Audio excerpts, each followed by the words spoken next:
Sujetos fuertemente armados emboscaron al exalcalde de Aguililla, Adalberto Fructuoso Comparán Rodríguez, quien actualmente se desempeña como comandante de la Fuerza Rural en ese municipio. Los hechos ocurrieron al filo de la medianoche y madrugada de este viernes, cuando el señor Adalberto Fructuoso viajaba del Aguaje rumbo a Aguililla en una camioneta marca Dodge tipo Ram color blanca, y a la altura del kilómetro 72 más 150 fueron emboscados por hombres fuertemente armados quienes viajaban en por lo menos 10 camionetas. En la emboscada fue abatido José Luis García Mendoza, de 27 años de edad, quien se desempeñaba como escolta y miembro de la Fuerza Rural de Aguililla. También resultaron heridos 2 escoltas más que acompañaban al señor Fructuoso Comparán. Agradecemos mucho al señor Jorge Vázquez Valencia, vocero de los grupos de autodefensa legítimos de Michoacán, por concedernos esta entrevista. Adalberto Fructuoso Comparán, comandante de la Fuerza Rural, fue emboscado en el municipio de Aguililla. ¿Qué información tiene usted al respecto? Hola Priscila, te envío un cordial saludo. Mira, la primera información es decirte que esa información es errónea, la de que es comandante. Él no es comandante de nada absolutamente, ¿verdad? Ficticiamente Castillo lo tuvo como figurando como comandante cuando él estaba en el estado de Michoacán, pero digo ficticiamente porque jamás tuvo un nombramiento como tal, ¿verdad? Ahora lo de la emboscada sí es verdad. En mi conocimiento está que hubo un muerto y 2 heridos.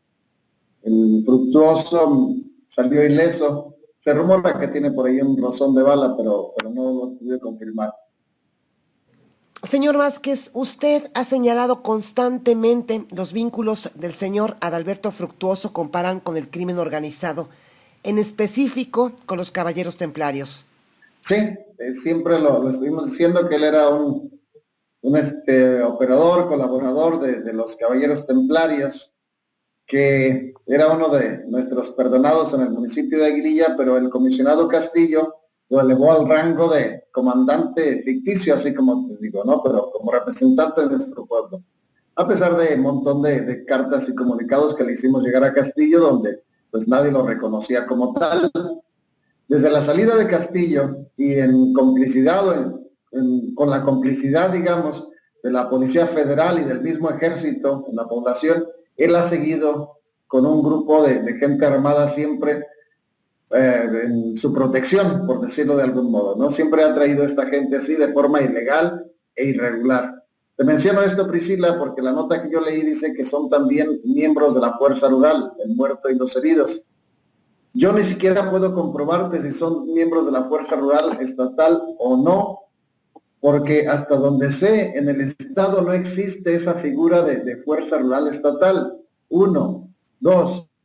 En su momento yo solicité a la Secretaría de Seguridad Pública del Estado un listado de las personas que habían sido de alta como Fuerza Rural estatal y nunca pude conseguirlo. Confidencialmente alguien me dijo que todo eso era cuento, que era mentira, que simplemente era de palabra y oficialmente jamás han estado esta gente registrados como Fuerza Rural estatal.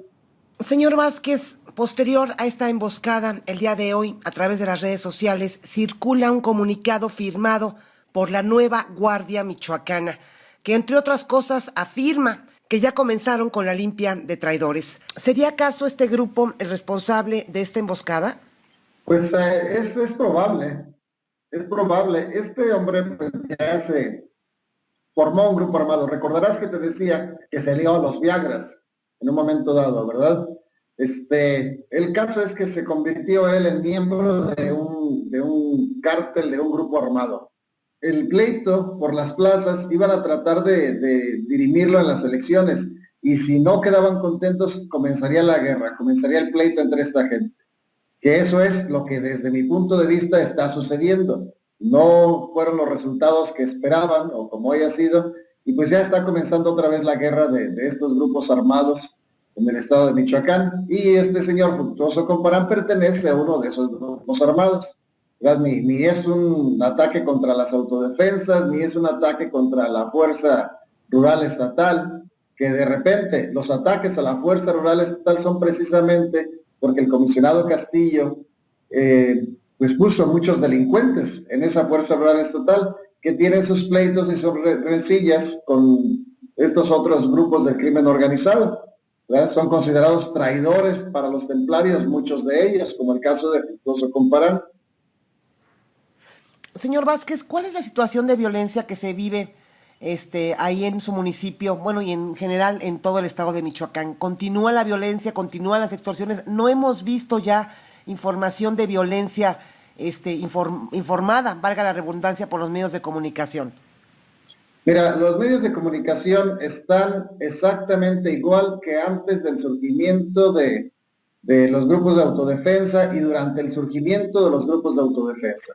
Los medios de comunicación tradicionales, digamos, en abierto, están bajo la autoridad del gobierno del estado o del gobierno federal. No publican y no informan lo que no se les permite.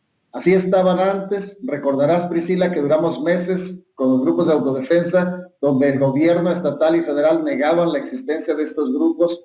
Por lo tanto, jamás iban a mencionar los enfrentamientos que había y la cantidad de muertos que había entonces. Pues ahora hemos regresado justo a ese mismo lugar. Hay ejecuciones, hay enfrentamientos. En las últimas semanas, últimos 10 días, tenemos por lo menos unos 30 muertos y en grupos de 10, 12, 5 y 6 y cosas por el estilo. Sin embargo, algún medio por ahí de estos pequeñitos que alcanza a sacar la nota y salen de la Secretaría de Seguridad Pública, el gobierno del estado, el gobierno federal, quien sea, y desmienten todo, ¿verdad? Así salen a desmentirlo nada más. Pero sí es verdad, está habiendo muertos constantemente. Veamos si los medios más grandes de comunicación se hacen eco de esta emboscada, ¿verdad? Aunque lo dudo también, y lo modificarán, lo harán de tal forma que diga algo diferente de lo que realmente sucedió. Parece ser que ese es el único fin, el único cometido de los medios tradicionales de comunicación. Señor Vázquez, hace 2 días circuló información acerca de un presunto enfrentamiento en Tumbiscatío. Sin embargo, la Secretaría de Seguridad Pública de Michoacán informó a través de su cuenta de Twitter que no tuvieron registro de ningún incidente violento en Tumbiscatío. Por su parte, las autoridades de la Procuraduría del Estado también informaron que dicho enfrentamiento no se llevó a cabo. Y finalmente, el señor Roberto Fermat, vocero de la Secretaría de Gobernación, afirmó que las bandas de delincuentes inventan enfrentamientos para delimitar zonas, es decir, que posiblemente habría existido un enfrentamiento, pero que pudo ser en la sierra y que cada bando recogió a sus muertos y se los llevaron, o que simplemente, dijo el señor Roberto Fermat, estaban tirando un anzuelo a las fuerzas federales para que se presentaran por la zona y los recibieran con una emboscada. ¿Cuál es la información que tiene usted acerca de este enfrentamiento en Tumbiscatío? ¿Existió, no existió? ¿Qué sucedió? Pues mira, este hombre, si esa declaración es tal como me la dijiste, este hombre está idiota. Porque lo primero que tenía que haber hecho la Fuerza Federal, si hay un rumor de una situación de estas, es ir y corroborarlo. No nada más pensar que es un anzuelo para que vayamos y mejor no vamos, ¿no? Lo que yo sé es que podíamos dividir este episodio en 2 partes. Hay una comunidad que se llama la Cruz, o las Cruces, que está entre Tumbiscatío y Aguililla, ¿verdad? En este lugar, en esta zona, hasta donde yo tengo entendido, no fue enfrentamiento, pero sí se fue y se levantó, como se dice por acá, a un número entre 12 y 13 de personas, los cuales fueron asesinados. Y algunos que parece ser pretendieron huir en la carretera de Tumbiscatío a Arteaga, fueron emboscados, acribillados, masacrados con granadas y demás. La información que a mí me llegó de esa zona es de 18 muertos. Los detalles, en ese sentido, de si los recogió la familia, porque no fue, si no va al Ministerio Público, no va a la Policía Federal, la gente recoge sus muertos, Priscila. Si es en un enfrentamiento, pues con más razón.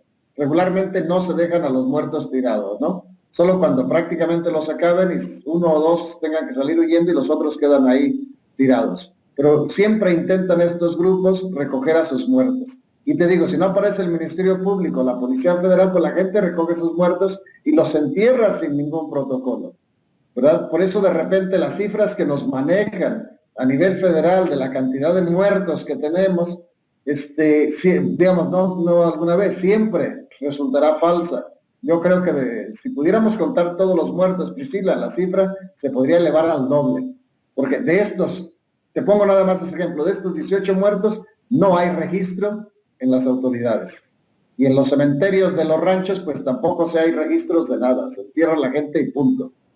Qué barbaridad, señor Vázquez. Pues mire, ahorita que usted nos está comentando esto, pues la Secretaría de Seguridad Pública informó también pues que acudieron unos militares a donde tenían reporte del enfrentamiento y que no encontraron absolutamente nada. No encontraron casquillos, no encontraron ningún registro de que se haya llevado a cabo, pero pues, ningún enfrentamiento. Usted ya nos está informando que no fue un enfrentamiento, que fue un levantón, que fueron por estas personas y prácticamente las ejecutaron. Es así. Así es. Pues mi admiración para los militares, porque en esta zona de la sierra, donde hay laboratorios de procesamiento y de producción de droga y no los encuentra el ejército, pues te imaginarás que vayan a encontrar casquillos percutidos y eso en un enfrentamiento en esta zona de la sierra. O sea, son estupideces los que dice esta gente nada más. Y si no hay nadie que los acerque a donde justo hayan pasado las cosas, pues no son capaces de encontrar absolutamente nada. Esto no es ¿cómo se dice? Un escenario, no hay cintas amarillas ahí de la policía para que llegue el ejército a ver qué es lo que sucedió ahí, ¿verdad? Es difícil de ver qué es lo que sucede en la sierra, de si hubo un enfrentamiento, no quedan huellas. En una ciudad puedes verlo, ¿no? Quedan más marcas en las casas, fachadas, quedan destrozos, pero en la sierra, si hay una zona muy arbolada, podría notarse de repente, pero tendrías que saber en cuál zona arbolada fue un suceso para que puedas ir y encontrar los detalles. De otra forma, un pelotón de soldados que vaya a peinar la sierra para ver si hubo enfrentamiento en uno u otro lado, pues es que es una estupidez, Priscila. Señor Vázquez, pues nuevamente gracias por habernos concedido esta entrevista. ¿Hay algo más que usted quiera agregar? Pues nada más para la gente que nos esté escuchando, principalmente en el estado de Michoacán, que extremen las precauciones. Todos sabemos dónde podemos meternos y dónde no es conveniente meternos, porque como lo han declarado los grupos del crimen organizado, se nos viene otra guerra. No sé si peor que la del 2010 o ahora con los movimientos de autodefensa, no sé cómo va a estar. El caso es que pues todos los días tenemos muertos y pues no nos queda de otra, tristemente, de simplemente decir pues tenga cuidado y que no le toque a usted. Señor Vázquez, ¿cuál es esta nueva guerra que se avecina allí en el estado de Michoacán? ¿De qué están hablando estos grupos criminales? ¿A qué se refieren? Pues es la lucha por el Estado, la lucha por las plazas, no es otra cosa, Priscila. Tenemos el grupo que dejó el comisionado Castillo de los Viagras, tenemos el grupo de los Caballeros Templarios que nunca fueron desarticulados, como decía la autoridad, puras mentiras. Incluso ahora alegan que ni siquiera el Chayo está muerto. No puedo decirte nada al respecto, no lo sé, pero el rumor es fuerte, que mentira, que mataron a un primo de él que se parecía para hacerlo pasar por el Chayo.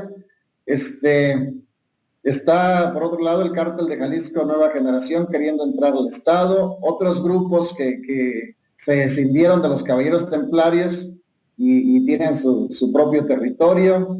Se habla también de los Zetas, que pretenden entrar los Zetas. Se habla de algún otro que se ha estado articulando por ahí en algún lugar, que finalmente se adherirán a otro de los grupos, ¿no? O sea, es un desmadre. Es lo que típicamente sucede, Priscila, cuando se desmantela un cártel. Eso lo hemos visto ya durante mucho tiempo. Se desmantela un cártel y surgen muchos pequeños peleándose las plazas, ¿verdad? Y eso es, no, el comisionado Castillo no nos dejó a los autodefensas terminar la limpieza del Estado. Esta es la consecuencia. Yo casi le achacaría cualquier muerto que ha habido desde que llegó el comisionado Castillo en adelante a él mismo, por una razón bastante sencilla, Priscila. Son la autoridad y él tenía la encomienda, la obligación de arreglar la situación de violencia en el Estado. Y más aún, se pasó casi un año mintiendo en cuanto a lo que estaba sucediendo en el Estado, y a la hora de irse se va diciendo que había dejado un Michoacán en paz y arreglado, con la complicidad y la complacencia del títer de gobernador cara que tenemos, alabando la labor de Castillo y dándole la razón de que pues, Michoacán estaba todo tranquilo y estaba todo en paz. Qué barbaridad, señor Vázquez. Pues prácticamente Michoacán está ahora, de acuerdo con su información, invadido por varios cárteles que se están peleando las plazas, es decir, se están peleando el poder absoluto para controlar el Estado, a diferencia de cómo se encontraban hace unos años, en donde el cártel de los Caballeros Templarios era el único cártel, pues, empoderado ahí en el Estado. Es así. Así es, así es. Mira, cuando el empoderamiento de los Caballeros Templarios en el 2010, me parece que fue, sucedió lo mismo, ¿verdad? Hubo una guerra, ellos fueron los ganadores de esa guerra y tuvimos un año, poco más, de paz y tranquilidad. Puedo decirte que hasta estábamos contentos de que hubiera Caballeros Templarios. Hasta que pasa como todo, ¿no? Los corrompió el poder y comenzaron a abusar de la población porque no había nadie, ninguna sola autoridad, Priscila, que pudiera decirles algo o detenerlos. Tenían complicidad con todo el estamento del gobierno federal y del gobierno estatal, que es lo que nos obligó a nosotros en aquel momento a levantarnos nada más. Así que ahora veremos cuál es el resultado de esta guerra, pero me parece como si estuviéramos en un círculo, se repite todo. Volverá la violencia, quedará un grupo hegemónico, todos felices y contentos hasta que ese grupo hegemónico que queda comience a abusar de los michoacanos. Pero ya creo que ya no se los vamos a permitir. Señor Vázquez, finalmente, y ya para concluir, agradeciéndole mucho por su tiempo, usted comentó hace unos momentos acerca de que corre un fuerte rumor ahí en el estado de Michoacán de que el señor Nazario Moreno González, alias El Chayo, uno de los principales líderes de los Caballeros Templarios, realmente no fue abatido, sino que continúa vivo y un primo fue el que asesinaron. Eso es como me lo contaron a mí. Mira, yo puedo decirte una cosa, al Chayo yo le conocí. Unos meses antes del movimiento de autodefensa, yo estuve conversando con él en una fiesta que le organizó Fruto Comparán, ¿verdad? Y me invitaron y fui, sí es verdad, yo estuve ahí, estuve hablando con él unos buenos 15, 20 minutos. Era un tipo de mi complexión o quizás un poco menos. Nunca se quitaba el sombrero porque ya estaba con calvicie, estaba calvo y quería verse, pues no sé, vanidad o lo que tú quieras. El tipo que presentaron después como el Chayo y muerto era un tipo mucho más fornido, que pudo haber comido más y haber engordado, ¿no? Mucho más fornido, pero también con más pelo, que también pudo haberse hecho un implante de pelo, ¿verdad? Y yo siempre me quedé con la duda. El Chayo es originario, parte de su familia son originarios de donde es originaria la mía, en la parte de la sierra entre Tumbiscatío y Aguililla. Y el rumor en mi familia, la familia del rancho allá, y pues casi nadie queda, ¿no? En el rancho quedan pocos. Pero el rumor desde el principio fue de que mentira, que no le habían matado. Yo hice otras averiguaciones, me dijeron que sí, que efectivamente sí era él, el Chayo, el que estaba muerto. Y así se quedó la cosa. Ahora comienza el rumor nuevamente de que está vivo, pues difícil de saberlo, ¿no? Puede ser fantasía también porque ya lo hizo una vez anterior, entonces pues está ahí el antecedente, ¿no? De que si lo hizo una vez pudo haberlo hecho otra, por lo menos para el rumor, ¿no? Y para el cuento, aunque te digo, también podría ser verdad. Tarde o temprano lo sabremos quizás. Claro, señor Vázquez. Pues muchas gracias por habernos concedido esta entrevista, señor Vázquez. Estaremos al pendiente de lo que continúa lamentablemente suscitándose ahí en el bello estado de Michoacán. Gracias, señor Vázquez. Gracias a ti, Priscila. Buenas tardes. Buenas tardes.